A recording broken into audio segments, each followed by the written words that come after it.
অবশ্যই নারীদের জন্য আলাদা ব্যবস্থা করা দরকার, অবশ্যই। অবশ্যই দেওয়া উচিত, মানে বিশেষ করে তাদের ছোট বাচ্চা আছে আর তারা একটু প্রেগনেন্ট। আমরা প্রায় 5-6 ঘন্টা ধরে অপেক্ষা করতেছি।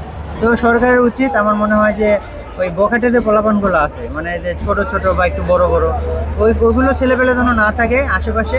আর ট্রেনটা আইসে হলো 8 ঘন্টা পরে বিলম্বে, অনেক কষ্ট হয়েছে। এবারের মতো কষ্ট আসলে কোনো সময় হয়নি।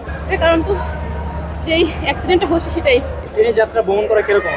খুব ভালো, কিন্তু এবার একটু অনেক কষ্ট, মোটামুটি 7 ঘন্টার মতো। তো টিকিট কাটা কি কোনো সহজ ছিল না? না, প্রায় অনেক কঠিন, মানে নেটে কাটতে হইতো, তো সকালে মানে শেষ হয়ে যায়, তো অনেক কষ্ট করে টিকিট পাওয়া গেছে। অবশ্যই দেওয়া উচিত, মানে বিশেষ করে তাদের ছোট বাচ্চা আছে আর তারা একটু প্রেগনেন্ট, তারা মানে একটু বিশেষ চাহিদা আসলে পাওয়া উচিত তাদের জন্য, আমি মনে করি। আচ্ছা, টিকিটের মূল্য কত নিয়েছে আপনার কাছে?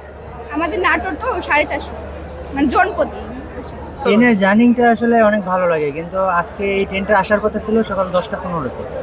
আমরা সকাল 8টায় এসে এখানে বসে আছি, আপনার কাউন্টার প্ল্যাটফর্মে বসে আছি। ট্রেন এখন যে এখানে এসে দাঁড়ায় আছে, এটাও আপনার ওই ইয়াতে দেয় নাই, মনিটরে দেয় নাই যে কত নম্বর প্ল্যাটফর্মে বসে আছে। হ্যাঁ, হ্যাসেল ফ্রি জীবনের smart companion Walton home and kitchen appliance. আর ট্রেনটা আইসে হলো 8 ঘন্টা পরে বিলম্বে। এখন আমরা জানি না, পরে খোঁজ করে দেখি যে এই ট্রেনটা এখানে দাঁড়ায় আছে, কিন্তু প্ল্যাটফর্মে কিন্তু এখনো দেওয়া নেই, তো জানে না যে এই ট্রেন এখানে আছে। পরে এখন এসে বসে আছি, সারাদিন অনেক ভোগান্তি গেছে। হ্যাঁ, অনেক কষ্ট হয়েছে। এবারের মতো কষ্ট আসলে কোনো সময় হয়নি।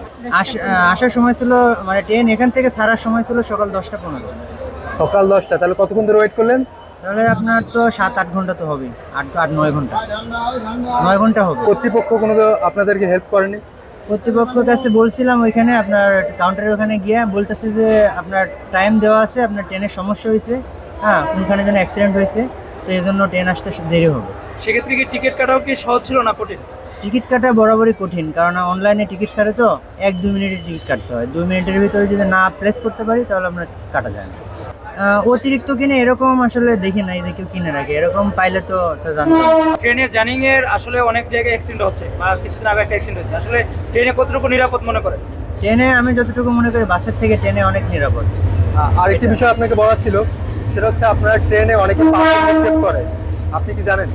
কখনো ট্রেন চলাকালে পাথর নিক্ষেপ করে, হ্যাঁ হ্যাঁ, এরকম কি কখনো আপনারা দেখেছেন কিনা? আমি দেখছিলাম, আমার সামনে অনেক লোক বসেছিল, তার মধ্যে হঠাৎ করে পাথর এসে একজনের কপালে লাগলো, ওর কপালটা ফেটে গেল, মানে আমার সামনের যাত্রী আর কি। কিন্তু কখনো আমার গায়ে লাগেনি আর কি। আচ্ছা, পাথর নিক্ষেপে অনেকের চোখ নষ্ট হয়, হ্যাঁ হ্যাঁ, দেখছেন চোখ কিনা? নষ্ট হয়। আসলে সরকারের আসলে এই বিষয়ে কি করা উচিত? সরকারের উচিত যেন হলো আপনার যখন ট্রেন থামে যে কোনো প্ল্যাটফর্মে, ওইখান থেকে নিক্ষেপ করা হয়। যখন ট্রেনটা আবার রানিংয়ে আস্তে আস্তে যায় তখন নিক্ষেপ করা হয়। তো সরকারের উচিত আমার মনে হয় যে ওই বখাটে যে পোলাপানগুলো আছে, মানে যে ছোট ছোট বা একটু বড় বড়, ওইগুলো ছেলেপেলে যেন না থাকে আশেপাশে, তাহলে এটা প্রতিরোধ করা সম্ভব।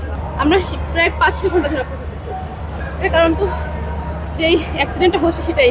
তাছাড়া কি বলবো বলেন? মানে ক্লান্ত মনে হচ্ছে। হ্যাঁ, হেঁটে আসছি, অনেকটা হেঁটে আসছি। যাবেন কোথায়? যাবো সান্তাহার নাকি কোথায়, এটা জার্নি মনে হয় না ওরকম।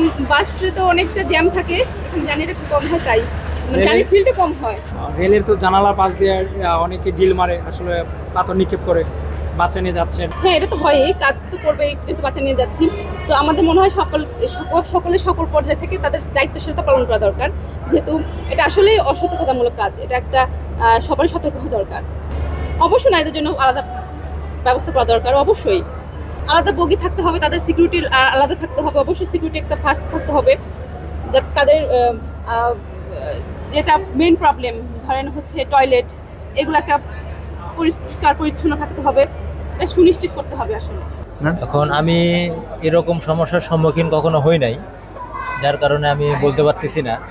তবে এটা দুর্বৃত্ত যারা পাথর নিক্ষেপ করে, এটা আসলে খুব খারাপ একটা দিক থেকে করা যায়। তবে আমি এরকম কবলে কখনো করি নাই। ঈদের অনুভূতি মোটামুটি ভালোই ছিল, তবে সকাল 10টার ট্রেন আমি 4টায় পাইছি, 5টায়। এই একটা কষ্ট ভোগান্তিতে পড়ে গেছি। আচ্ছা, টিকিট পেতে কেমন সময় লেগেছে আপনার? না, টিকিট পাইতে কোনো কষ্ট হয়নি, খুব সহজেই টিকিট ক্রয় করতে পেরেছি। আচ্ছা, ট্রেনের এই সিস্টেমটা আসলে সরকারের কাছে কি বলতে চান, যে কত আরো কিভাবে সহজ করলে ভালো হয়? না, অনলাইনে যেহেতু আমরা খুব সহজেই টিকিট পাচ্ছি, তাতে এটা আমার কাছে খুব ভালোই মনে হচ্ছে।